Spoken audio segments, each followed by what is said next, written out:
इस हफ्ते एक खास पेशकश आपके लिए। हम लोग आजादी की 75वीं सालगिरह मना रहे हैं और पूरे देश में अमृत महोत्सव आपको चलता हुआ दिखेगा। ये एक बिल्कुल अहम मौका है कि बाजार जो आपको रिकॉर्ड हाईस पर चल रहे हैं और हमारे साथ लाखों नए निवेशक और ट्रेडर्स जुड़ते हैं। एक लंबी सांस ली जाए, आराम से बैठा जाए और चिंता की जाए फाइनेंशियल इंडिपेंडेंस की। हमारे साथ जुड़ रही हैं राधिका गुप्ता जी। आप एडलवाइस एसेट मैनेजमेंट की मैनेजिंग डायरेक्टर और चीफ एग्जीक्यूटिव ऑफिसर हैं।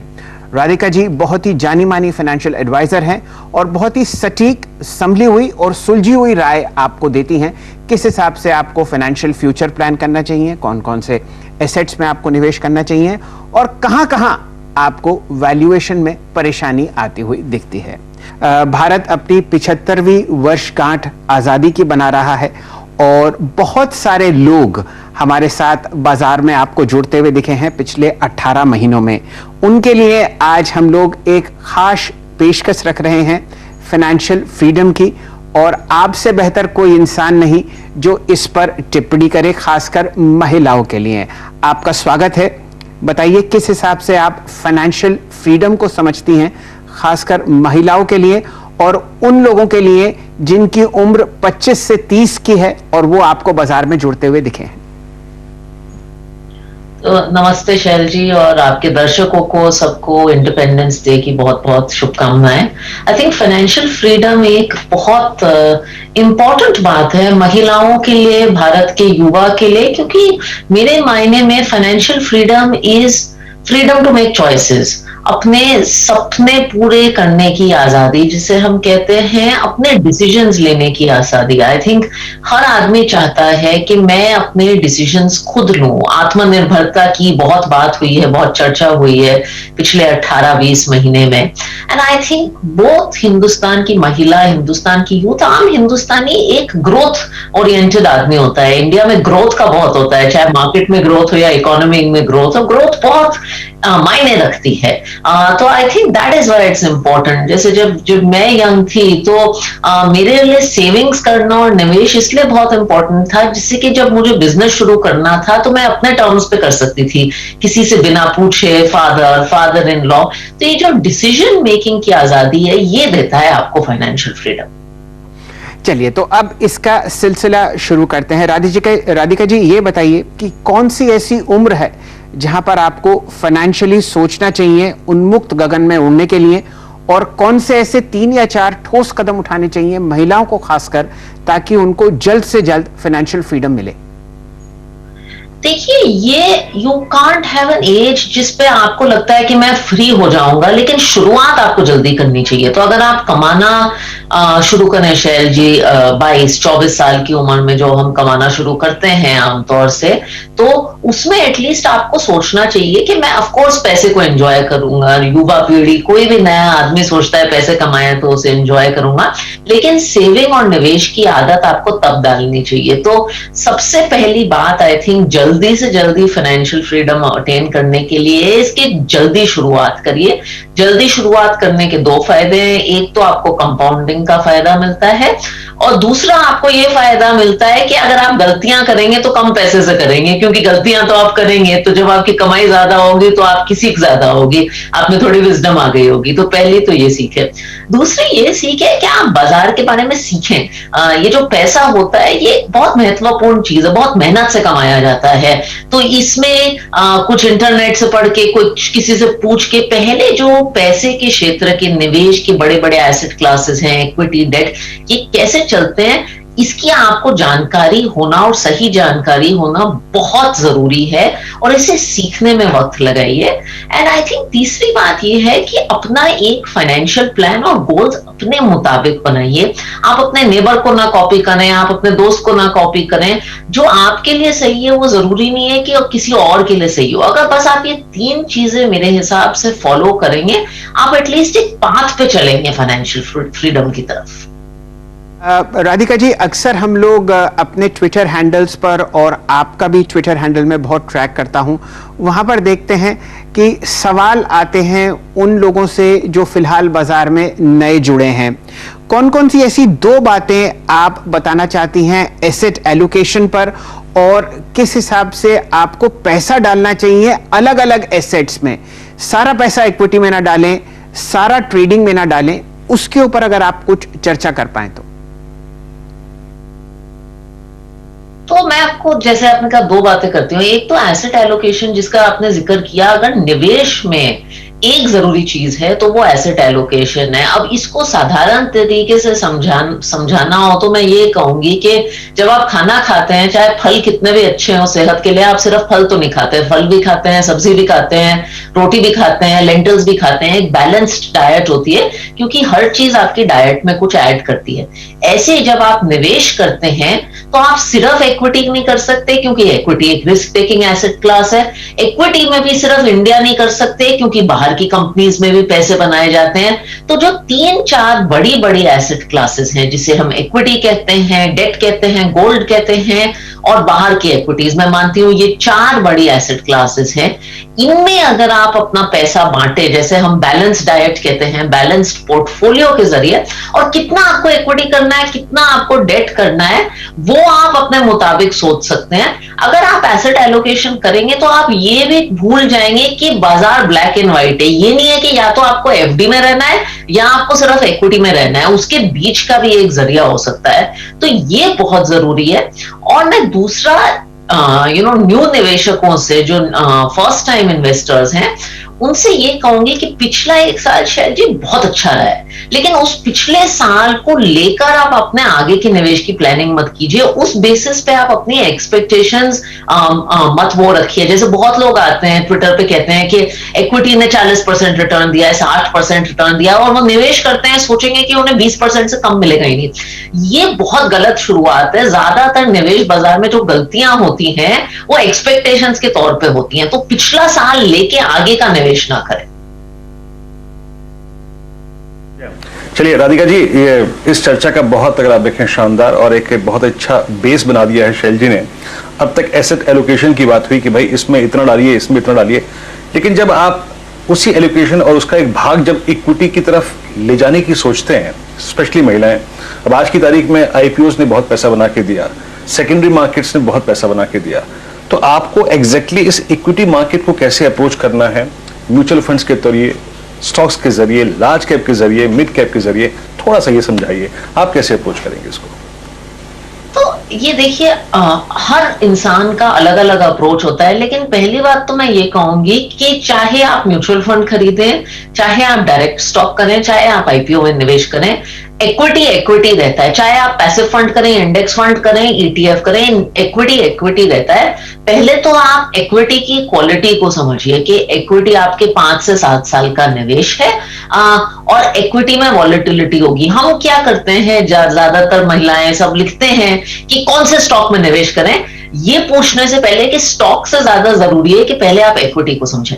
अब अगर आप इस बाजार में नए हैं, आपके पास वक्त नहीं है चुनने का, तो म्यूचुअल फंड्स एक बहुत अच्छा जरिया है इक्विटी में निवेश करने का।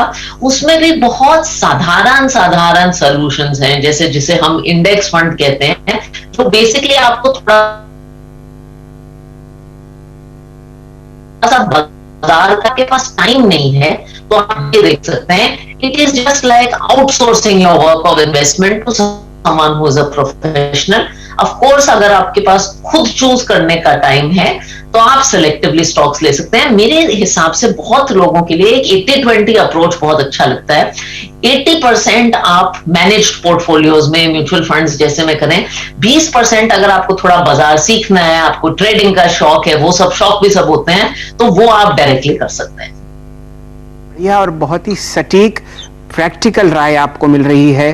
20% आप सिर्फ ट्रेडिंग और इंडिविजुअल स्टॉक्स के लिए रखिए अगर आप नए बाजार में आए हैं, और 80% पैसा निवेशित कीजिए म्यूचुअल फंड्स में, ताकि आपको ठीक ठाक तरीके से रिस्क और रिवॉर्ड बाजार में मिले। राधिका जी, अब चर्चा करते हैं उन गलतियों की जो अक्सर आपको होती हुई दिखती हैं जब लोग बाजार में कदम रखते हैं? कौन सी ऐसी 2 या 3 चीजें हैं जो आप बताना चाहती हैं फाइनेंशियल फ्रीडम को बचाने के लिए और कम से कम गलतियां करने के लिए? आई थिंक सबसे पहले गलती तो मैं दोबारा इस पे गौर करूंगी, बात एक्सपेक्टेशंस की है। लोग इक्विटी में खासकर बहुत एक्सपेक्टेशंस के साथ आते हैं। तो मेरे से आमतौर पे लोग पूछते हैं कि इक्विटी में रिटर्न कितना मिलेगा मैम, तो मैं 10 से 12% कहती हूँ, और वो फिर दुखी हो जाते हैं कि ये आप क्या कह रही हैं, ऐसा तो हो नहीं सकता, पिछले साल में 90% मिला है। आई थिंक आप अपनी एक्सपेक्टेशंस मॉडरेट रखिए। अगर आपको इक्विटी में 10 से 12% मिल गया और आपकी महंगाई, इन्फ्लेशन जिसे कहते हैं 6-7% भी है, तो आप बहुत अच्छा कर रहे हैं। निवेश कोई कॉन्टेस्ट नहीं है जिसमें आपको टॉप पे आना है लाइफ में। वो आप अपने करियर से सीखिए, वो आप बहुत चीजों में आप, there are lot of other places to make wealth, लेकिन निवेश कोई कॉन्टेस्ट नहीं है, तो इसमें आप अपनी एक्सपेक्टेशंस वो रखिए। दूसरा, आई थिंक लोग क्या करते हैं, हमने एसेट एलोकेशन का जरिया किया है, इस टाइम पे एसेट एलोकेशन भूल जाते हैं। जितनी अपनी रिस्क एपेटाइट है उससे कुछ ज्यादा कर लेते हैं, और ये ज्यादातर इसलिए होता है क्योंकि फोमो होता है। किसी आईपीओ में दोस्त ने बहुत पैसे कमा लिए, किसी फैमिली व्हाट्सएप ग्रुप में चर्चा हुई कि मैंने तो पोर्टफोलियो में 40-50% बना दिया, तो आपकी जो अंदरूनी ग्रीड है वो बाहर आ जाती है, और आप ये सब एसेट एलोकेशन और ये सब जो हम अच्छी बातें करते हैं ये आमतौर से भूल जाते हैं। उसको छोड़ के आप सिर्फ अपने गोल्स पे फोकस करेंगे, लोगों को छोड़ के। हम कहते हैं पर्सनल फाइनेंस में, तो ये रोज बात कहती हूँ, पर्सनल फाइनेंस जो शब्द है उसमें पहले पर्सनल आता है, बाद में फाइनेंस आता है। तो आप खुद पे फोकस करिए, ना कि बाकी दुनिया क्या कर रही है। अगर आप ये 2 चीजें करेंगे तो बहुत अच्छी बात है। और तीसरा मेरे हिसाब से आई थिंक बहुत वैल्यूबल है कि एक एडवाइजर को यूज करें। इंडिया में अब बहुत अच्छे अच्छे एडवाइजर्स हैं, पैसा मेहनत से कमाया जाता है, और हर चीज में, हर क्षेत्र में जिंदगी में हमें हेल्प चाहिए होती है। अगर नी सर्जरी करवानी है तो हम गूगल करके वो नी सर्जरी तो नहीं करवाएंगे, खुद से तो माँ बाप से पूछ के या दोस्तों से पूछ के तो नहीं करवाएंगे, एक एक्सपर्ट का यूज करेंगे। तो इतनी जो फाइनेंशियल इंडस्ट्री में म्यूचुअल फंड डिस्ट्रीब्यूटर्स हैं, एडवाइजर्स हैं, उनकी भी सलाह लीजिए अपने पोर्टफोलियो को बनाने में। जी हाँ, बिल्कुल। मॉडरेट एक्सपेक्टेशन, एक अगर आप देखें तर्कसंगत रिटर्न्स की अपेक्षा रखिए इक्विटीज के साथ, बहुत हवाओं में मत उड़िए। और ये बहुत जरूरी है कि अगर आप देखें, राधिका जी ने बात कही कि एक्सपर्ट का ओपिनियन लीजिए, एक निवेश सलाहकार की राय लीजिए। लेकिन राधिका जी, थोड़ा सा एक मार्गदर्शन अगर आप देखें, आप सभी निवेशकों का इस लिहाज से करिए कि एक कुशल कंपनी, एक अच्छी मैनेजमेंट, और देखिए बैलेंस शीट पढ़ना तो हम स्क्रीन पे नहीं सिखा सकते, लेकिन फिर भी वो 4-5 बिंदु जो वाकई एक कंपनी के अगर आप देखें स्टॉक को खरीदने से पहले आपको अपने जहन में रखनी चाहिए। उस मैनेजमेंट के बारे में मालूम होनी चाहिए, उस कंपनी के बारे में मालूम होनी चाहिए। तो अगर आप डायरेक्ट इक्विटी कर रहे हैं या म्यूचुअल फंड कर रहे हैं, तो आपको अपनी कंपनीज तो समझनी चाहिए। इनफैक्ट इवन अगर आप म्यूचुअल फंड कर रहे हैं तो कंपनीज, म्यूचुअल फंड क्या है, वो भी कंपनीज ही होल्ड करता है। आई थिंक 4-5 चीजें हम लोग जो देखते हैं आमतौर से, सबसे पहले तो जो कंपनी चला रहा है, मैनेजमेंट किसे कहते हैं, जो कंपनी चला रहा है वो किस एथिक्स से चला रहा है, और वो आप जो शेयर होल्डर हैं उनके साथ कैसा बर्ताव करता है, वैसे चोरी नहीं कर रहा है, कंपनी ठीक ठाक कॉर्पोरेट गवर्नेंस के साथ चला रहा है, ये बहुत इंपॉर्टेंट है। दूसरा, वो कंपनी ग्रो करनी चाहिए, उसके जो प्रॉफिट्स हैं, उसके जो रेवेन्यूज हैं, उसकी जो प्रोडक्ट लाइन है, उसका मार्केट शेयर ग्रो होना चाहिए, उसका मार्जिन सस्टेनेबल रहना चाहिए। तो वो बेच क्या रहा है, वो अपने मार्केट में सिग्निफिकेंट है और वो उस काम पे पैसा बना सकता है। अल्टीमेटली निवेश बाजार में वही कंपनियां अच्छा करेंगी, स्टॉक प्राइस वहीं बढ़ेंगे जहां अर्निंग्स होगी। अर्निंग्स यही है कि आप कोई धंधा करें, आप उसमें अच्छा मार्केट शेयर पाएं और अल्टीमेटली आप उस पे पैसे कमा सकें, यही तो चीजें होती हैं। तो दूसरी चीज आपको देखनी चाहिए अर्निंग्स क्वालिटी, और ऐसी बहुत सारी हम चीज देखते हैं। लेकिन अगर आप मैनेजमेंट, अर्निंग्स क्वालिटी, और तीसरी बात कि आपको किस भाव पे वो कंपनी मिल रही है। अब हर कंपनी अच्छी कंपनी होती है, हर कंपनी बुरी कंपनी होती है, दाम के हिसाब से होती है। तो आप उस अर्निंग्स के लिए कितने पैसे दे रहे हैं ये आपको देखना चाहिए। ये 3 चीजें होती हैं।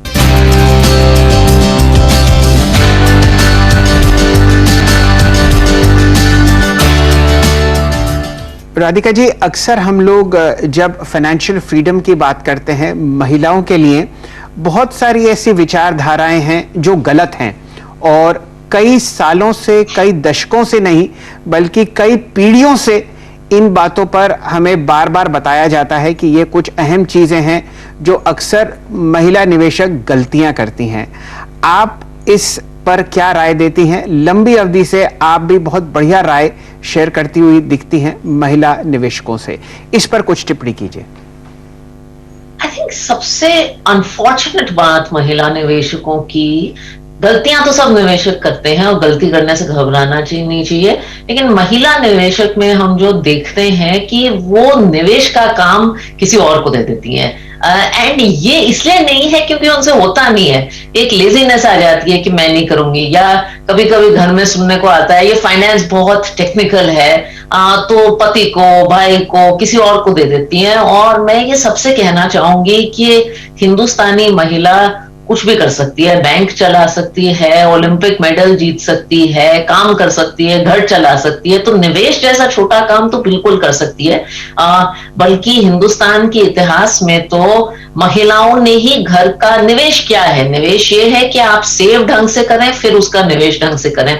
सेविंग तो हमारी माओ और दादियों ने हमें बहुत अच्छे तरीके से समझाया है। एक्चुअली घर में जो रकम आती थी, usually man of the house एक जमाने में देता था, वो माँ सेव करके सबका वो कर देती थी और उसे गुप्त धन कहते थे हमारे यूपी में। तो सेविंग की क्षमता आप में है। निवेश के आजकल इतने टूल्स और रिसोर्सेस हैं कि आप इसको सीखिए। एंड निवेश करना आई थिंक एक बहुत टेक्निकल चीज नहीं है, ये आप अपने दिमाग से निकाल दीजिए। निवेश करने का मतलब है कि आप अपने गोल समझिए, फैमिली के क्या गोल्स हैं, आपके क्या गोल्स हैं, बेसिक इक्विटी, डेट, ये सब हैं, ये क्या है, और इनको दोनों को साथ में मैरी करिए। तो आई थिंक मैं आपसे दो बातें कहना चाहूंगी। एक तो इस काम को आउटसोर्स मत करिए। आप जिंदगी के बहुत काम आउटसोर्स कर सकते हैं, लेकिन ये काम आउटसोर्स मत करिए, क्योंकि अपना पैसा कमाना और मैनेज करना, उससे आपको एक डिसीजन मेकिंग की फ्रीडम मिलेगी। और दूसरा, आप में ये काम करने की कैपेबिलिटी है, हम में इनहेरेंटली कैपेबिलिटी है, और अगर आपको हेल्प चाहिए तो बहुत हेल्प अवेलेबल। तो ये बात बहुत ही सही है कि दशकों से नहीं बल्कि सदियों से भारतीय महिला ना सिर्फ बहुत अच्छा निवेश कर रही है, और इससे बेहतर आपको बिल्कुल समझ में आएगा कि जब भी सोने का दाम गिरता है, उस गिरावट को आपको बहुत अच्छी तरीके से सारी महिलाएं खरीदती हुई दिखती हैं।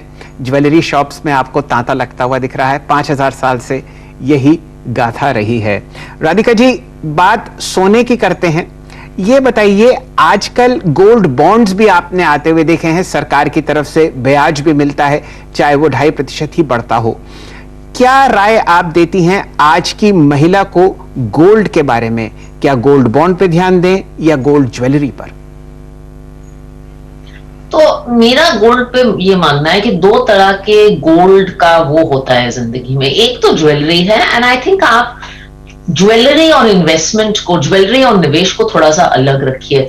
ज्वेलरी आप खरीदिए, हाँ वो अप्रिशिएट होती है, लेकिन ज्वेलरी आप इन्वेस्टमेंट की तरह से मत देखिए, क्योंकि फिजिकल गोल्ड, चाहे वो बार के तरीके से हो या ज्वेलरी के तरीके से हो, एक तो उसमें सेफ्टी का चक्कर है, दूसरा गोल्ड, इनफैक्ट ज्वेलरी, और ज्वेलरी की मैं भी शौकीन हूं, उसमें मेकिंग चार्जेस का बहुत लॉस होता है। तो आप ज्वेलरी खरीदिए, अपने यूज के लिए खरीदिए। अगर आपको गोल्ड में निवेश करना हो, और मेरे हिसाब से गोल्ड हो सकता है किसी भी पोर्टफोलियो का 5-10%, जो भी आपको ठीक लगे, तो आप इलेक्ट्रॉनिक गोल्ड में निवेश करिए। इलेक्ट्रॉनिक गोल्ड के दो तरीके हैं, जैसे आपने कहा, या तो आप गोल्ड ETF या गोल्ड फंड के तरीके से निवेश कर सकते हैं, जो कि म्यूचुअल फंड का वो है, या गोल्ड बॉन्ड में कर सकते हैं। दोनों बहुत अच्छे तरीके हैं। गोल्ड बॉन्ड में आपको फायदा इस तब होगा जब आप लंबे समय तक होल्ड करें, क्योंकि उसमें लिक्विडिटी की फैसिलिटी नहीं है। अगर आपको थोड़ी लिक्विडिटी ज्यादा चाहिए तो आप गोल्ड फंड या गोल्ड ETF देख सकते हैं।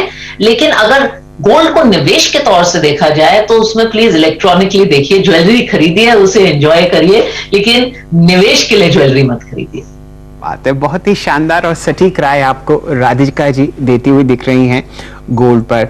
और प्रश्न का सिलसिला आगे बढ़ाते हैं। राधिका जी, ये बताइए कि इंश्योरेंस एक बहुत ही जरूरी और बहुत ही अहम एसेट एलोकेशन है अपने पोर्टफोलियो में। किस तरीके का इंश्योरेंस लेना चाहिए और कौन से ऐसे दो अहम चीजें हैं इंश्योरेंस खरीदते वक्त ध्यान देनी चाहिए?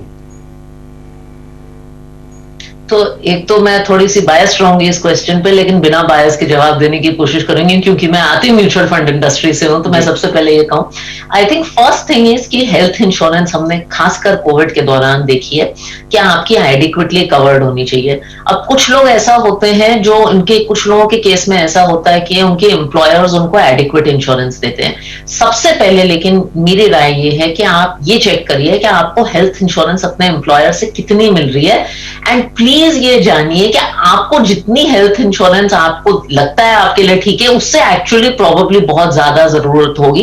क्योंकि अगर एक बड़ा मेडिकल इवेंट आता है, तो हमने देखा है, कोविड में देखा है, हार्ट सर्जरीज में देखा है, मैंने खुद अपने घर में देखा है कि हेल्थ कॉस्ट बहुत आउट ऑफ कंट्रोल हो जाती हैं। तो ये हेल्थ इंश्योरेंस पे फोकस करिए। एंड इफ यू आर थोड़ा यंगर, तो आप हेल्थ इंश्योरेंस पहले ही ज्यादा ले लीजिए, क्योंकि जब आप 50-60 साल के हो जाते हैं, आपको कोई हार्ट एलिमेंट वगैरह हो जाता है, हमने खुद अपने घर में देखा है, तो फिर मुश्किल हो जाता है आपको ये इंश्योरेंस लेना। तो हेल्थ एडिक्वेटली कवर करिए। Even if you have company insurance, private insurance का जरूर सोचिए।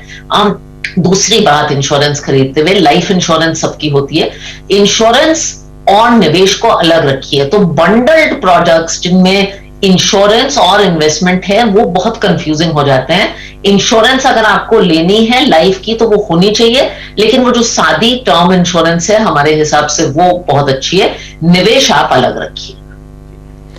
राधिका जी, आपका बहुत बहुत धन्यवाद। आपने इतनी सटीक, इतनी सिंपल और इतनी प्रैक्टिकल राय दी है आज फाइनेंशियल फ्रीडम के लिए, खासकर हमारी महिला दर्शकों के लिए, कि वो देखते ही बनती है। सबसे पहले इन्वेस्टमेंट्स और एक्सपेक्टेशंस को ज़रा ठीक ठाक तरीके से देखें। जो आपने पिछले साल में इतना शानदार रिटर्न देखा है बाजार में, ऐसा नहीं है कि वो आपको आगे आने वाले सालों में दिखेगा। गोल्ड इन्वेस्टमेंट और गोल्ड ज्वेलरी में एक अहम फर्क है। इन्वेस्टमेंट्स के लिए फंड्स और इलेक्ट्रॉनिक गोल्ड पर ध्यान दीजिए, और सबसे ज़्यादा ध्यान दीजिए हेल्थ इंश्योरेंस और टर्म इंश्योरेंस पर। ध्यान दीजिए एसेट एलोकेशन पर, और ध्यान दीजिए कि सिर्फ 20% आप अपना ट्रेडिंग कैपिटल स्टॉक्स और ट्रेड्स में लगाएं, 80% निवेश करें म्यूचुअल फंड्स में। राधिका जी, आपका बहुत बहुत आभार। आप इस दिन जब बाजार में रिकॉर्ड हाइज लगे हैं, हमारे साथ जुड़ी हैं, और इस सटीक राय को हमारे बहुत सारे निवेशक जो बाजार में फिलहाल जुड़ते हुए दिख रहे हैं पसंद करेंगे। आपका बहुत बहुत धन्यवाद हमारे साथ जुड़ने के लिए। बहुत बहुत शुक्रिया। ये हमारा था स्पेशल शो आज महिला निवेशकों के लिए और उन मिलेनियल्स के लिए जो आपको बाजार में लाखों की तादाद से जुड़ते हुए दिख रहे हैं। भारत अपनी 75वीं वर्षगांठ बना रहा है स्वतंत्रता की, और कुछ ठोस कदम आपको भी उठाने हैं अपने फाइनेंशियल फ्रीडम के लिए। ये शो आप हमारे साथ जुड़ने के लिए बहुत बहुत आभार।